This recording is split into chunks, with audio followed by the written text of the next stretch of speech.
João Ferreira, Albano Nunes, que é um militante histórico do PCP e que acaba de ser eleito para a Comissão Central de Controlo, que é um dos órgãos mais importantes do partido, disse no seu discurso no último congresso esta frase: o capitalismo não cai por si, tem de ser derrubado pela força. João Ferreira, enquanto candidato a presidente e, portanto, a comandante supremo das Forças Armadas, considera o recurso à força como uma hipótese para derrubar o capitalismo? Eu não tenho dúvidas nenhumas que, se quisessem entrevistar o Albano Nunes, daria uma excelente entrevista. Percebo que a referência possa ter suscitado interesse do ponto de vista jornalístico. Eu o que lhe posso dizer é que, na condição de Presidente da República, o meu compromisso será o de defender, cumprir e fazer cumprir a Constituição, e não tenciono desviar-me um milímetro desse juramento que o Presidente da República faz. Do meu ponto de vista, nem sempre esse juramento foi tido em conta ao longo dos anos. Aliás, situo aí algumas das dificuldades e alguns dos problemas que hoje o país enfrenta. Não o preocupa que um alto dirigente do seu partido admita a hipótese de derrubar o capitalismo com recurso à força? Em abstrato, eu acho que houve momentos na história dos povos onde foi necessário recorrer à força e que corresponderam a avanços no sentido democrático. Aliás, basta olhar para o 25 de Abril, como todos sabemos, resultou de uma decisão das Forças Armadas de pegarem nas suas armas e instituírem a democracia. Então, em abstrato, admite que possa ser necessário recorrer à força para derrubar o capitalismo? Há momentos em que, para defender a liberdade e a democracia, é necessário recorrer à força. Não temos melhor exemplo do que a nossa própria história. Claro, mas aqui não é a liberdade e a democracia. O regime democrático que hoje vivemos, não é? Aqui é o capitalismo. O regime democrático que hoje vivemos resultou do uso da força por parte das Forças Armadas portuguesas. Em boa hora o fizeram. Avancemos ainda na defesa, que é uma das áreas onde o Presidente da República tem um papel especialmente importante. Diz, e está no site da sua candidatura, que a NATO é um bloco político-militar e que a Constituição Portuguesa defende a dissolução dos blocos político-militares. Se for eleito Presidente, tentará tirar Portugal da NATO? Há um juramento, já aqui o referi, que o Presidente faz no momento da tomada de posse. Ele jura defender, cumprir e fazer cumprir a Constituição. Isto, para mim, não é uma mera formalidade, um ato burocrático. É um compromisso que deve ser levado a sério na intervenção do Presidente da República. A resposta é sim. Manifestamente, anteriores Presidentes da República não levaram a sério esse juramento. Eu tenciono levá-lo.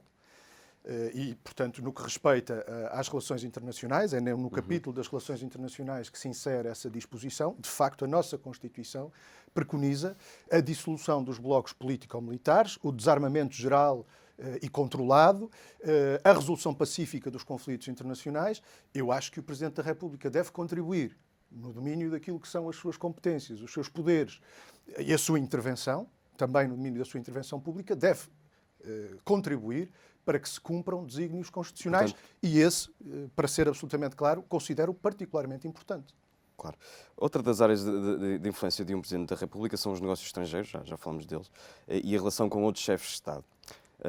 Sobre Marcelo Rebelo de Sousa, chegou a dizer o seguinte: uma crítica que faço ao atual Presidente foi algo que causou até compreensível repúdio em muitos democratas, a forma como se incluiu entre os primeiros que saudaram Trump e Bolsonaro. Sendo eleito, que outros chefes de Estado lhe causariam repúdio? Kim Jong-un, por exemplo? Eu quero ser claro, eu acho que a Constituição da República oferece orientações muito claras relativamente àquilo que deve ser o relacionamento do Estado no plano internacional. Mas disse que a forma como Marcelo cumprimentou Bolsonaro e Trump causou repúdio. Em termos gerais, em termos genéricos, um Presidente da República não está cá para ter preferências. Um Presidente da República deve ter, em primeiro lugar, contribuir. Uma preferência, o próprio João Ferreira. Um Presidente da República deve contribuir para que Portugal tenha relações, à partida, com todos os países e povos do mundo.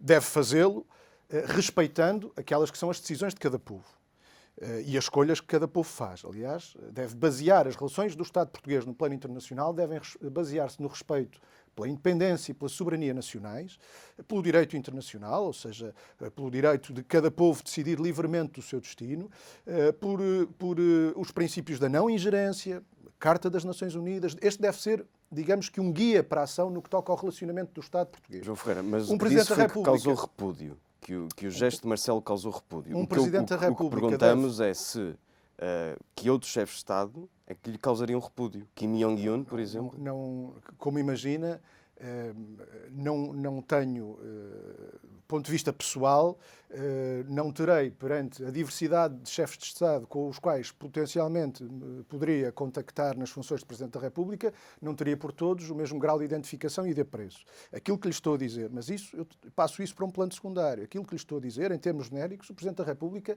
não está cá para ter preferências. Então Marcelo Rebelo de Sousa esteve bem. Quer dizer, então qual é a sua crítica? Não entendo. Eu estou a referir no plano das relações que são estabelecidas. Há sinais que se dão e que têm uma leitura política. Não é? Vamos ver os convites que se fazem, a velocidade com que se reage a determinado tipo de eleição, quem cá veio em determinados momentos. Eu não seguiria as opções do Primeiro-Ministro do Presidente atual. Agora isso não significa que também aqui, que não respeitasse aquilo que são, pelo contrário, acho, e não é apenas por uma questão de imposição constitucional, é porque acho verdadeiramente que é assim que deve ser. Um Presidente da República deve, tendencialmente, contribuir para que o país estabeleça relações com todos os países do mundo, com todos os povos do mundo, até que as diversifique, se possível. Muito claramente, Kim Jong-un é um democrata? Acho que sabe qual é, na minha concepção de democracia, há aspectos em que ela se diferencia muito de variadíssimas experiências, inclusivamente da experiência que refere. Não é aquilo que eu defendo para o meu país é uma democracia avançada simultaneamente no plano político, económico, social, cultural. Isso diferencia-me, é isso que me identifica e me diferencia de numerosíssimas experiências, inclusivamente daquela que refere. Agora, do ponto de vista do que devem ser as relações do Estado, eu acho que têm que estar acima do grau de identificação ou diferença que o Presidente da República tem com determinadas experiências. Mas esta questão é importante porque um dos objetivos é importante, sobretudo do ponto de vista das relações que o Estado português estabelece. Precisamente. E do papel que o Presidente da República ocupa nessas relações. E aquilo que lhe estou a dizer, para que não exista nenhuma dúvida, é que Portugal, e eu certamente contribuiria para isso como Presidente da República, deve tendencialmente estabelecer relações com todos os países do mundo, com todos os povos do mundo. A eurodeputado e o Parlamento Europeu acabou de atribuir o prémio Sakharov para a liberdade de pensamento à oposição da Bielorrússia. O deputado do PCP, António Filipe, disse numa entrevista recente que quem há de decidir, e estou a citar, quem há de decidir sobre as eleições presidenciais da Bielorrússia são os bielorrussos e que eles elegeram lá o Sr. Lukashenko. Acha que as eleições na Bielorrússia foram livres e justas? Estou absolutamente de acordo com essa primeira consideração, que é fundamental para a apreciação desta situação como de outras, onde o problema se coloca. Quem tem que decidir sobre os destinos de um país é o povo desse país. Foram livres e justas ou não? Eu estou a dizer que não acompanho, estou-lhe a dar a minha opinião também. Entendo que foram livres e justas na Bielorrússia as eleições. O que lhe estou a dizer é que eu não acompanho o posicionamento de uma instituição como o Parlamento Europeu. Infelizmente, da maioria do Parlamento Europeu, que hoje, como sabemos, infelizmente, tem um forte peso à direita, inclusive à extrema-direita, que entende dizer, perante aquelas eleições, entende declarar vencedora uma determinada candidata. E, portanto, eu acho que isto é inaceitável e não acompanho esta posição.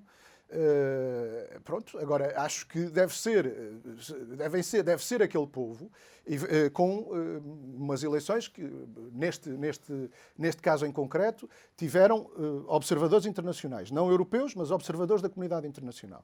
E o Parlamento Europeu entende dizer que quem venceu as eleições não foi um determinado candidato, mas foi outro candidato. Isso eu não acompanho. Penso que será daquelas perguntas que com um sim ou com um não se arrumam facilmente. João Ferreira entende que as últimas eleições na Bielorrússia foram livres e justas? Penso que será um sim ou um não. Este é daqueles casos em que é fácil dar um sim ou um não. Não é exatamente assim, porque nós não nos podemos aliar. Vamos lá ver. Quem pôs, digamos que o caráter livre e justo das eleições foi posto em causa. Foi posto em causa, é isto que eu lhe quero demonstrar, foi posto em causa por alguém que disse: não venceu este, venceu aquela.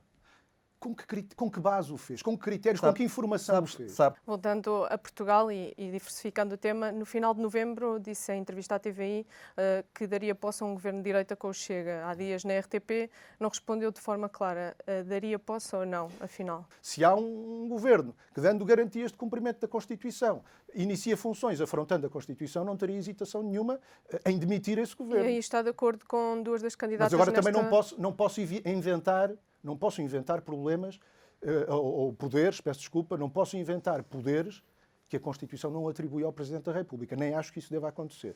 Então o Chega devia ser ilegalizado, como dizia, como defendem duas candidatas nesta campanha?